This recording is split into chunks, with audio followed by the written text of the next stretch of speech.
Bonjour Rabbi Yosef. Alors on continue. Donc regardez, on va donner la réponse. J'espère que vous avez réfléchi pendant 2 jours là-dessus. Je répète, la Mishnah, la dernière Mishnah de Avot, de Pirkei Avot, Amar Rabbi Yossi bar Kisma, Pam achad haïti ma'alach baderer, ou pagabi adam echad. Et un homme m'a heurté. Venatani shalom, virzarti lo shalom. Il m'a dit shalom et je lui ai répondu shalom. D'accord? Amar li Rabbi Meze makomata, d'où venez-vous? Amar tilmir gdola, je viens d'une ville de Rachamim. Amar li m'a dit, Rabbi Retson Chashtadour Imano Memkomenu, Vanin Tenechalef Alafim Dinareza, Vanin Toré Margaliot. Est-ce que ça vous dit? Il lui a fait une proposition de poste. Est-ce que tu veux venir être rabbin en 16e? Est-ce que vous devenir rabbin dans Connecticut? Voilà, je vous propose, vous avez beaucoup de Torah, je vous connais, vous êtes connu, vous passez à l'espace Torah. Est-ce que vous voulez un poste en Connecticut? Alors, il dit il lui répond tout de suite, le tac au tac, il dit même pas une minute, je peux envisager ce que tu me dis d'aller avec toi. Pas en rêve, même pas en rêve, il lui répond. Enfin, je vais vous le dire, je vais le dire comme il dit, même pas en rêve. À Martilo, je lui ai répondu, Imatan Oten, même si tu me donnes tout l'argent du monde, tu me donnes la fortune de Bill Gates et de Zuckerberg en même temps. Enidar et là, mais comme Torah, et Bezos, je ne sais pas comment il s'appelle l'autre, de Amazon. Et Enigdar, je ne vivrai que dans une ville de Torah. Moi, je vous pose une question, pourquoi pas? Après tout, pourquoi il n'irait pas? Pourquoi il n'irait pas? Rabbi Yosef, pourquoi il n'irait pas? Il y a une mitzvah d'aller s'occuper du Klal Yisraël. Pas étudier que pour soi-même. La Torah, elle n'est pas que pour vous, elle n'est pas que pour les gens qui ont eu la chance d'étudier dans les chivotes, elle est également pour tout le peuple juif. Donc il y a des juifs qui n'ont pas accès à la Torah, la vraie Torah, la Torah profonde. Ben pourquoi on ne leur donnerait pas? Vous savez pourquoi? Pourquoi en réalité? Et en plus, c'est quoi ce salaire de je vous donnerai plein d'argent? Dis combien? Et puis d'où la Torah, ça coûte de l'argent. D'où la Torah, on la paye. Écoutez bien la réponse. La réponse, elle est dans un mot. Regardez, c'est le gars en devina qui explique ça. Il dit comme ça. Amarli, Rabbi. Regardez dans la façon de poser la question, il y a un mot qui l'a trahi à ce notable du Connecticut. Quel est le mot qu'il a trahi? Est-ce que vous vous rappelez, Rabbi Yosef? Je vais vous dire. Amarli, Rabbi, Retsoncha Shetido, est-ce que tu veux vivre avec nous? Shetadour Imanu Bimkomenu, est-ce que tu veux vivre avec nous dans notre ville? Le Gaon, il explique, il dit, c'est quoi Imanu? Tadour Imanu Bimkomenu, est-ce que tu veux vivre avec nous dans notre ville? Normalement, le texte aurait dû dire la dour Itanu. Avec nous en hébreu, ça se dit Itanu. Et, la dour et, je vis avec toi. Mais pas vivre Imanu.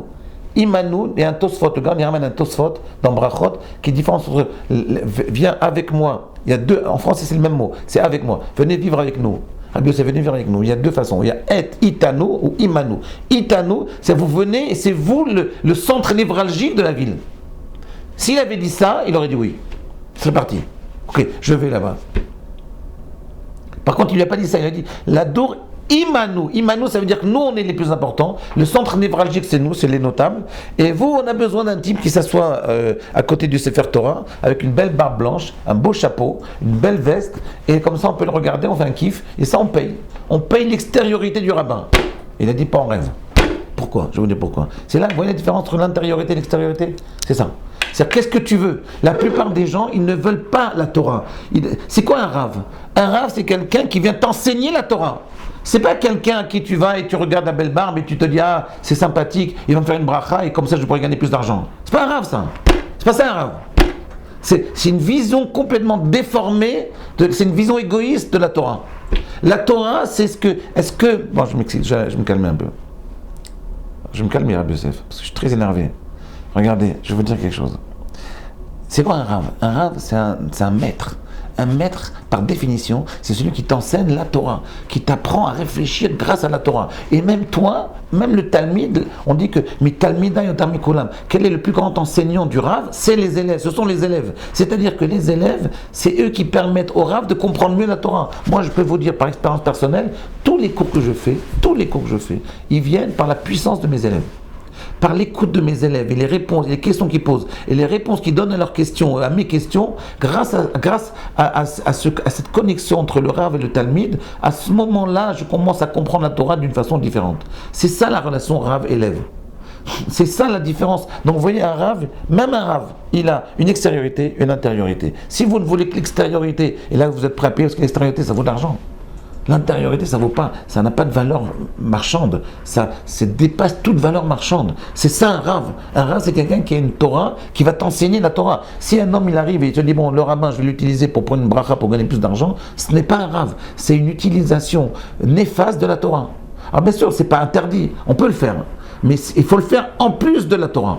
Le plus important, il faut pas squatter l'essentiel. L'essentiel, c'est de prendre conscience que ton Rav, il va t'enseigner une façon de comprendre la vie, d'appréhender tes enfants, d'appréhender ta femme, d'appréhender les textes, d'appréhender ta vie sociale, ta vie professionnelle, d'appréhender l'argent, d'appréhender tous les principes du monde, d'appréhender tes relations avec tes amis, avec tes employés, avec tes patrons.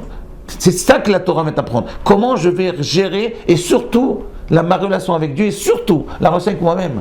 Comment je vais arriver à me connecter avec moi-même. Comment je vais arriver à être bien dans ma peau, à réaliser quelle est la puissance qui est en moi. Et ça n'a pas de valeur marchande. Et elle ne peut pas lui proposer des milliers de pièces d'argent et d'or. Elle ne peut pas. Ça n'a pas de valeur, ça.